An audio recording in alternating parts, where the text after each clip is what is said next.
Four Classes That Constitute a Menace by Grace Duffield Goodwin.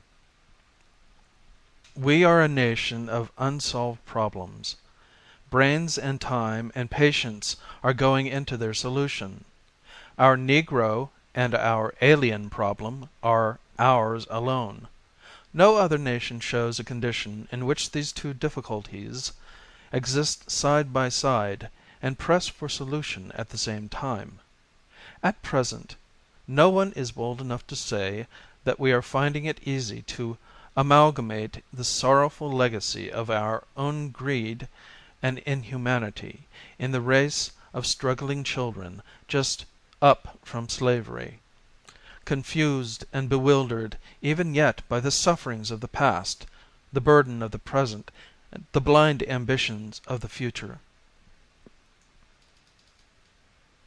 Our American Negroes are not yet woven into the fabric of our common life. Their ignorance, their helplessness, has not yet ceased to be a political menace. In the Southern States, where white control is held only by the frankest bribery, where the Negroes number 5-1 or 10-1, as the case may be, it is proposed to add, for further exploitation and bribery, all the Negro women who are more helpless and ignorant than the men. This is said with full realization of the numbers of Negro men and women who are far beyond the average of their people.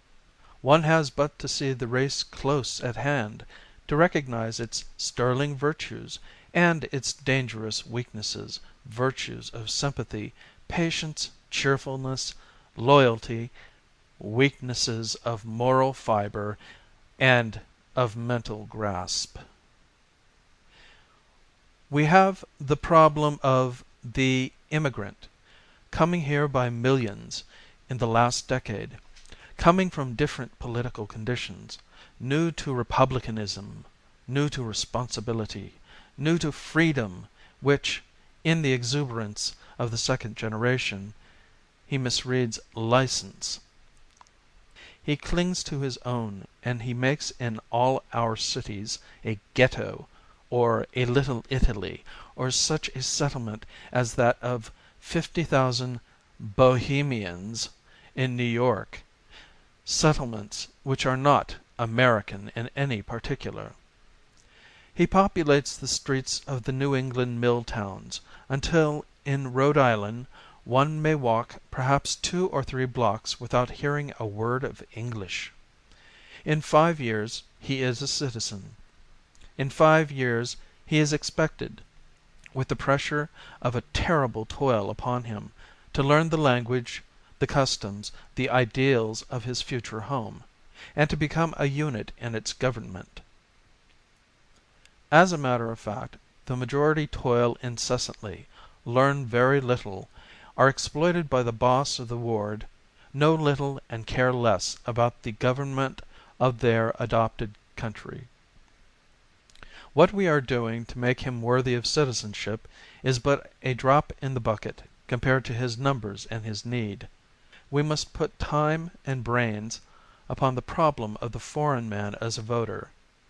How will it help to add the foreign woman? All workers among these people recognize how much more backward is the foreign woman than the foreign man. Many of the women live years in this country without even learning the language. This is not true of the younger generation, which tends to irreligion and lawlessness. The reaction does not set in until the 3rd generation, as those well know who have lived and worked among them. The older and the younger foreign women, for very different reasons, would add greatly to the danger of the naturalized foreign vote.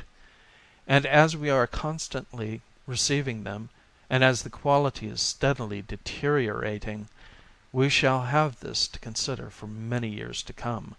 The suffragist proposes to double these two problems. We have in common with all countries the problem of the vicious woman, numbered in our cities by the thousands. The suffragists tell us that they will not vote, that they will not register because they do not desire publicity. They are already registered in the lists kept by the police in many cities. They are not classed as criminal, only as potentially so. They would not shrink from registration, and the men who exploit them would see that they voted. To a woman in this class I said, not long ago, "Do you want to vote?" "Yes," she replied. "Why?" I asked. "What would you do with the ballot?" "God!" she breathed, raising tragic arms above her head, "I'd sell it and take a vacation." Another problem in all countries is that of the intelligent, conscienceless woman. She exists, and she is the companion of the intelligent, conscienceless man who plays politics for what there is in it, here in America as perhaps nowhere else in the world to the same extent. The man who makes the public shame of Philadelphia or Pittsburgh or Denver or San Francisco or Adams County, Ohio.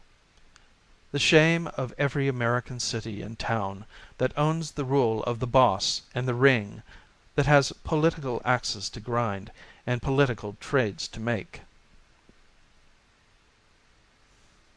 Over against these four classes of undesirable voters among women would be the comparatively small number of earnest, intelligent women capable of handling public affairs.